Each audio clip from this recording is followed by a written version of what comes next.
So in this video, I'm going to show you how we managed to scale about 10 Faceless AI channels to make up to 50K a month.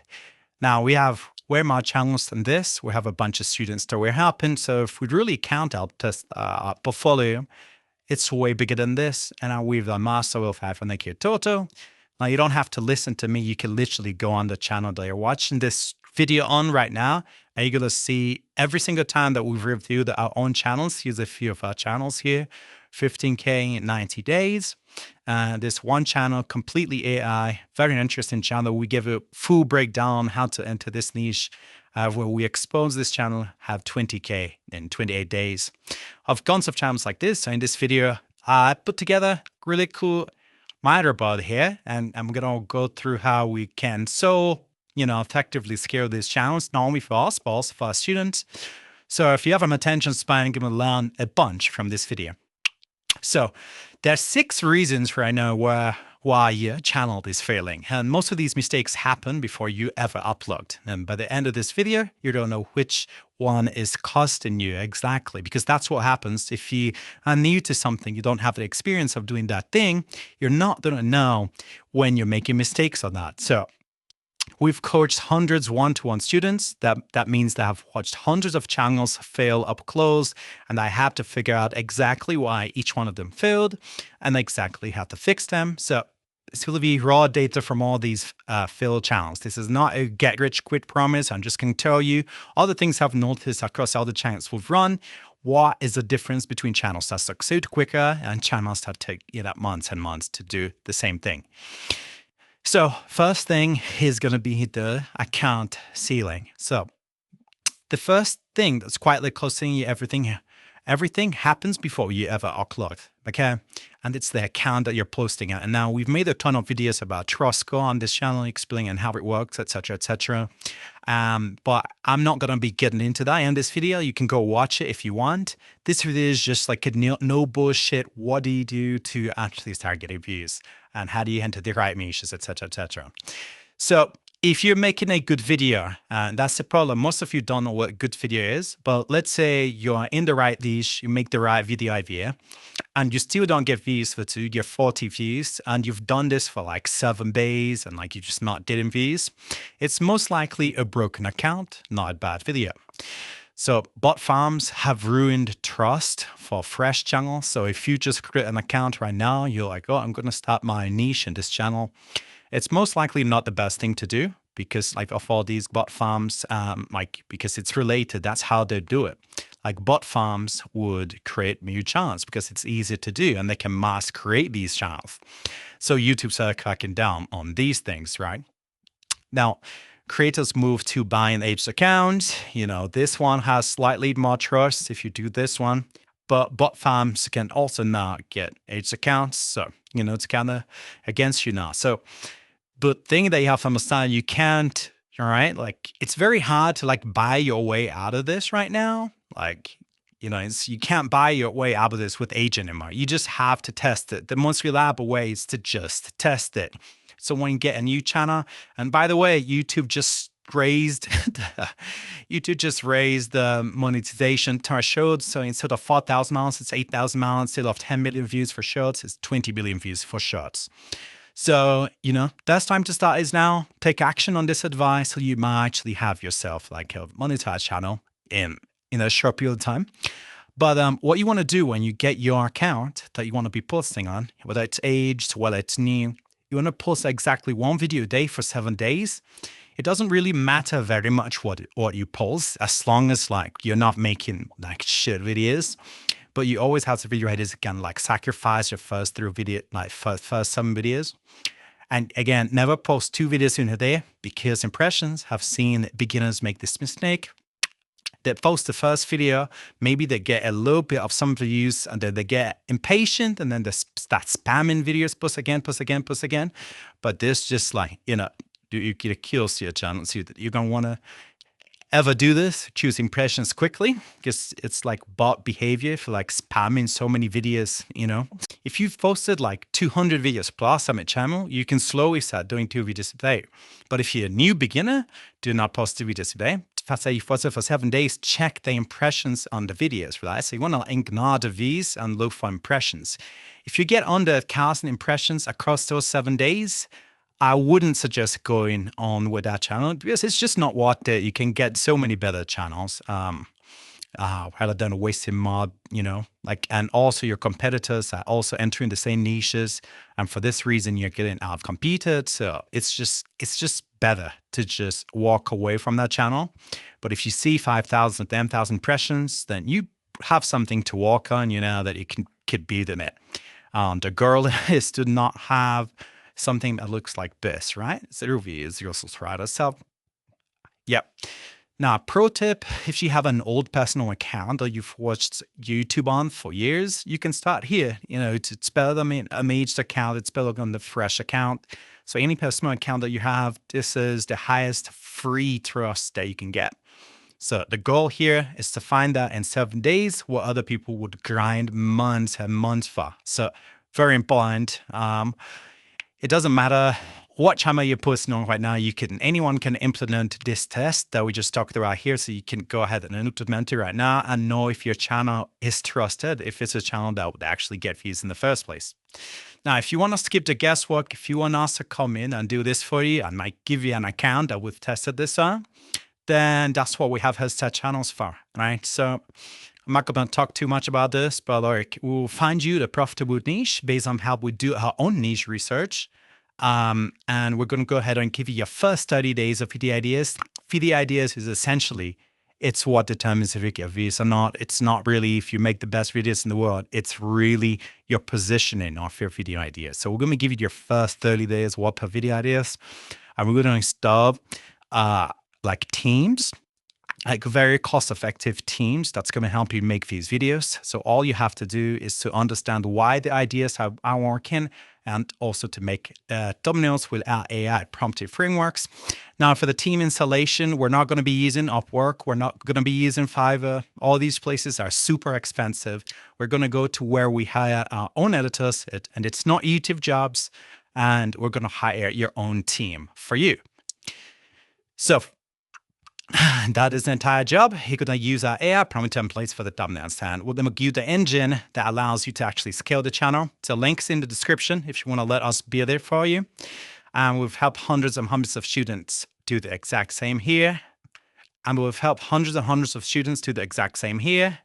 We got Pluto here that went from zero, not get any views. Did that for 2 months, not seeing anything, and he had no idea that his channel was like cooked. He's just not getting impressions. And when we fixed that, give him his video ideas, he started going. So if that's for you, then go ahead and check that link. If not, continue over the video. Now, the default beginner move, right? When it comes to topics, and this is why I'm talking about this, because I can just say the video ideation is very important to like video quality, right? But even if you make a shit video, if no one collects it, he did not able to get views.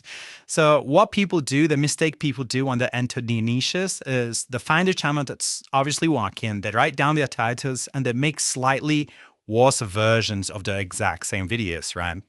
So the problem is that how you're entering niches is completely like flawed. Let me just say this right now. If you are coming on YouTube and you're searching something like, niches for 2026 YouTube automation. If you are someone that's searching this and you are watching these videos and you're getting your niches from these videos, it's over. I'm sorry to say this, but I feel so bad because you have to understand what niche sophistication is. Like you have to understand what new sophistication is, right? So let's explain this a little bit. You can research into this if you want. Niche sophistication, really tight, right hand, but okay. So these are like stages that niches go through. So stage one is like the pioneer phase. So whenever a new niche like emerges out of nowhere, it's because people discovered it. And this is the hardest stage, by the way. If you were to become a pioneer, this is the hardest one to do. but it's also kind of sometimes the most rewarding. The reason that the pioneers have to struggle a lot is because they have to cast a bunch of shit. So these pioneers, essentially what they do, they're covering YouTube, but say they find an outlier that popped off a lot. Let me try to find something. Okay, let's use this channel for example. So they come to this channel right here, and they go to popular, and they're seeing all these videos going viral. These are the people that want to invent these kind of stuff in other niches. So they would say, oh, the survival myth that killed more frontier men than bears ever did. And they'll try to adapt these outliers in another niches. For example, 25 illegal off-grid living tricks our grandparents used us to what today. They can say something like 25 illegal electrical equipment fixing tricks that our grandparents used. So they'll try to adapt this outlier to other niches, right? And what you don't understand is that this is the hardest way to do it.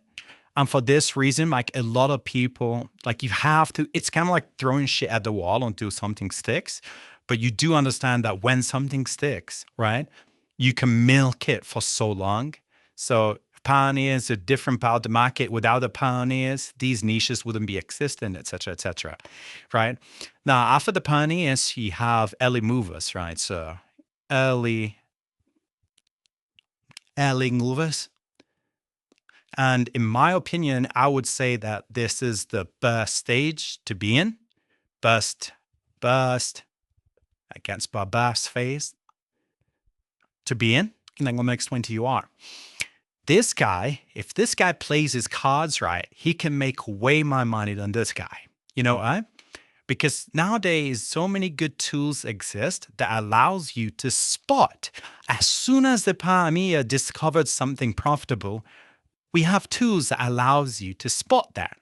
So these first movers actually work like a business. Once they see what these guys have discovered, they can say, all right, boom.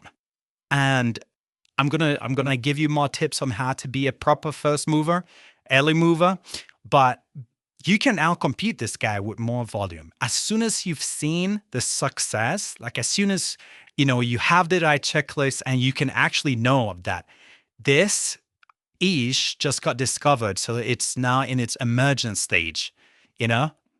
Emergent stage of niches emerging. As soon as you discover this, if you know what you're doing and you jump in here and you're I'm at your business, you have a good team, you can outcompete and make so much money and literally kick these guys off the market. Because most of the times, the people that are pioneers are not really, sometimes they're not some crazy YouTube gurus. It's just people that try to use common sense and apply something in another niche, keep trying until something works. If you're a proper early mover, you can outcompete them, right?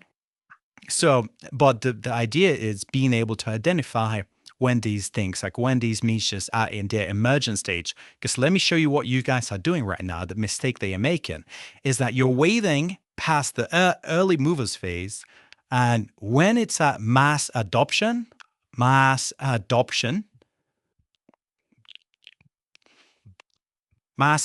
phase, this is already where it's about to be saturated. So this is right before saturation, all right? Mass adoption. The problem is this is where you guys discover these channels. This is where you discover it. And you can see the problem with that. Anyone that's searching for niches like this, they are finding niches that are already in saturation phase.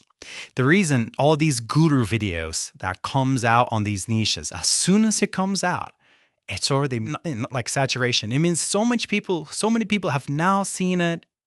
You're not going to get advantages with these people anymore.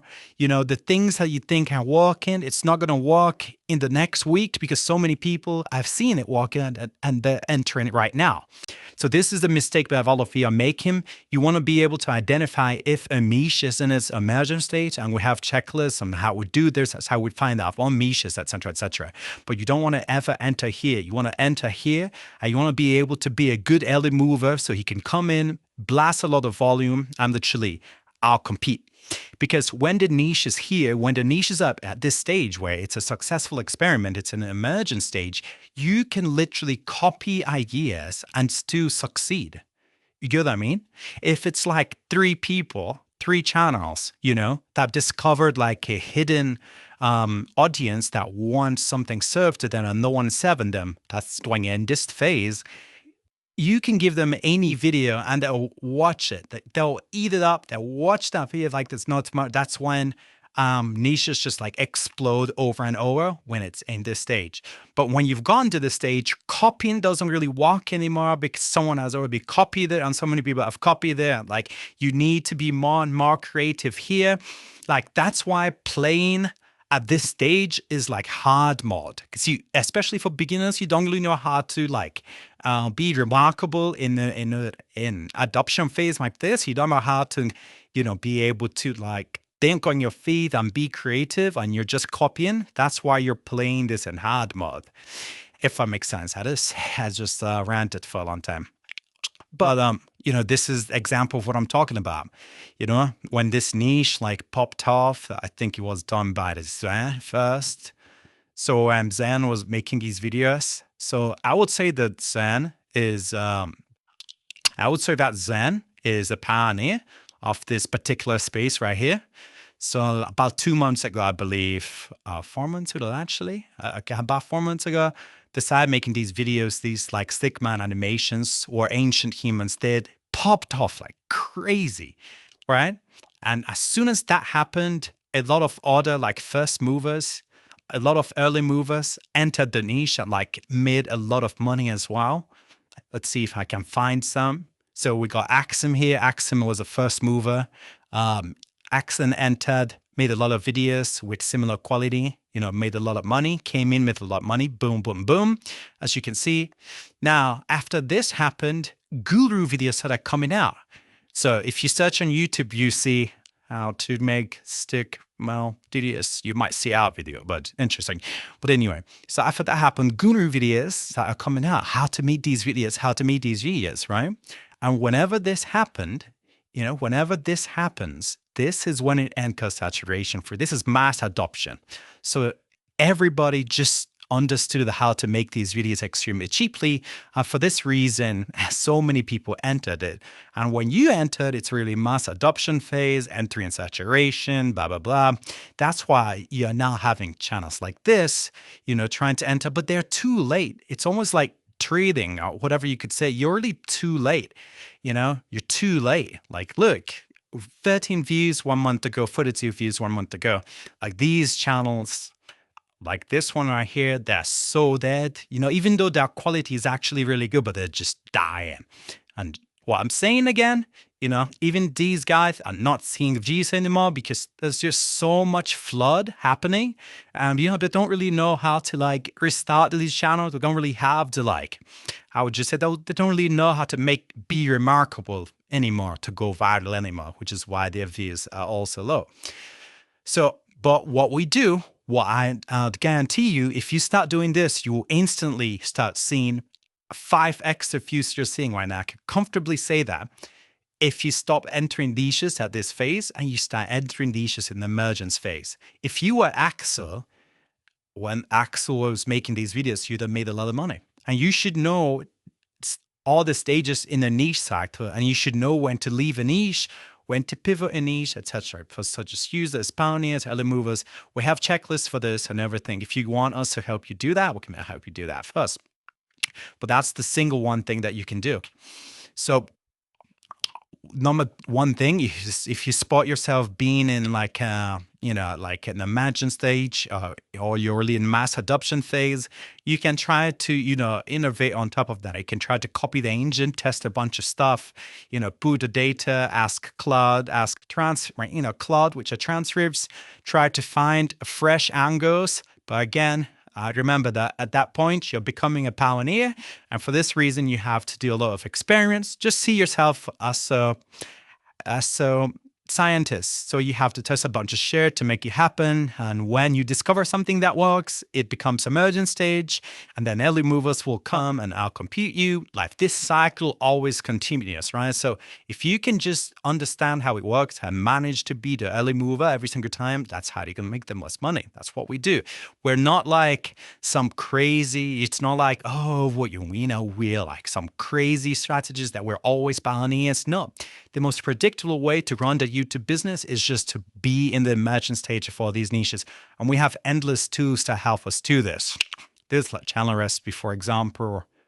But after you find the niches, you still have to run them across a checklist. So we use to know if it's an emergent stage, etc., before you try to copy. So for this reason, it's just safer. It's just much more safer to just stay in the emergent stage.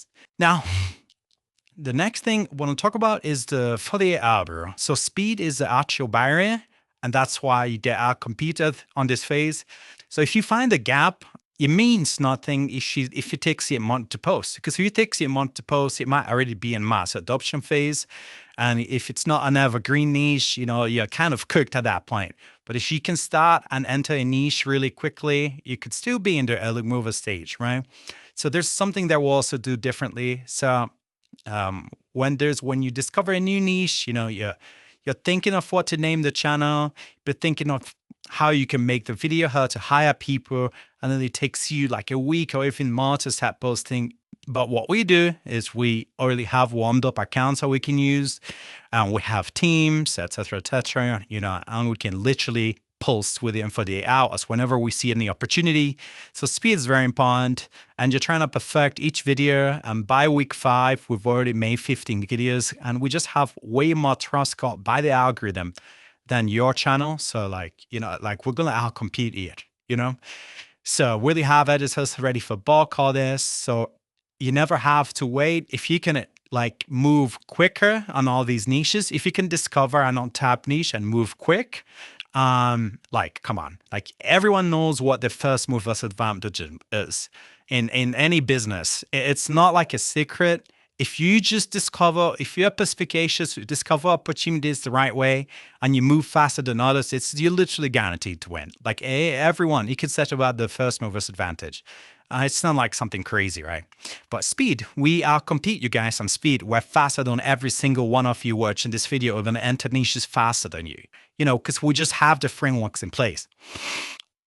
Now, another thing we want to do to beginners do a lot is, they post 3 videos and they quit, and they don't really give it enough time to judge if the niche is good or not. So they panic pivot, they edit the thumbnail over and over and over, they switch niches, etc. Whilst you have not actually given YouTube enough data to actually return to you. So what we do instead is we make 15 videos. So this is the minimum number of uploads that you should do to understand if your channel is good, if the niche is good, etc. Just do 15 videos. We do 15 videos, with it. We'll have our editors batch produce this. After we've made 15 videos and we are not getting returns on our investment, we're just not getting good at this, we're just going to stop, right? And we can do this sometimes, right? That we're literally essentially going to be profitable. And of course, if you're not paying too much to make your videos, you can afford to invest a lot more. Like our editors, how we hire them, we're not really spending a fortune here. So if you change your format or niche on video 4, you wipe the slate clean. A lot of people don't know this, but it's not like you continue from where you stopped, because you're now forcing the algorithm to restart the job of trying to guess from zero all over again who's going to watch your video. And I'd start, we don't want to do that. I don't want to every your trades, it's just going to reset the algorithm data. Commit to 15 videos feeds the algorithm. So the trap is taking 5 weeks to make them, because if you've taken this long, you've been outcompeted, and now your channel doesn't have trust score, and all your competitors' channels all have trust score in the niche, which is not ideal, right? So data takes 15 videos. Speed takes systems. If you combine this with speed, you're just going to win. Last thing that we also do, before the last thing, is obviously the NPM. You want to try to enter niches where you're making longer videos than your competitors. The longer videos you make, if you have a 13-minute video across like a 6-minute video, you can have multiple mid-roll ads, right? So you can cram ads literally every 10 seconds, and you can cram way more ads into the videos, which means you make a lot more money. All right, so it's a lot of chasing views, how $1 RPM, you're going to give us not going to make that money, but with an $8 RPM, you can make a lot of money. And if you cram more ads, it means the advertisers are going to bid more for your video because every extra minute is another slot for YouTube to sell, which literally multiplies your revenue. So you can make a lot more money. And YouTube's ultimate goal anyway is keeping the people on the platform. So if that's YouTube's ultimate goal, it means that if you're watching for 20 minutes, YouTube's going to reward you massively. That like competitors' video that's like 8 minutes long. So every rule, like pro tip you can use has to make 1.5x the length of your competitor's video. This your length is going to multiply your leverage. Now moving on. When you do outsource, how we're doing this, obviously, it's not like we're completely plugged out of the channel. This is why what we do at Headstart, you still have access to the channel. You still understand what ideas are working. You still are the one that picks the idea space on the list we give you, and chooses and just gives it to the editors. You still give the editors like the ideas to make, right? And the mistake people make is that let an editor kind of decide what videos to make. If you're doing this, please stop. You never want to outsource the brain. Just sell the hands, outsource the hands, but you are still the brain of the channel. No other editor or manager or whatever you could call them. Or maybe if they are your friends, sure, maybe. But most people just want to get paid. They're not going to do the creative thinking and research to actually blow up your channel, right? So what you want to do is to still be the brain. So you're going to pay for a video. If you're making this mistake, of course, they're going to choose a random topic for you. So you want to keep the brain, the niche, ideas, decisions, and just tell the hands like voiceover. You can use AI for this. Clip finding is up to them. So just see yourself as a director. You find the market gaps, etc., etc. And you just tell them to make the videos. That's how we can make these videos very cheaply. We make videos in bulk sometimes. So that's it for this video. If you want our help, if you want us to come in and like do these things for free, like for you, this week, etc., etc., we're going to provide the 30 days niche and ideas. We're going to help you start the team. We're going to go ahead and essentially make you understand what ideas work and why. All you have to do is just make thumbnails with AI. And that's how you waste 6 months. You just let someone that's already have their ideas, already have the experience, and have already done it over and over, where a lot of other students actually consider are here. Some videos here that I can't play right now. You can skip 6 months of like failure and let us do it for you, right? For that's it for this video. Very most important source is all right here in this video. If you can execute this, if you can just stop consuming a little bit and just execute the stuff I talked about in this video, you're just gonna win. But yeah, that's it. See you guys in the next video.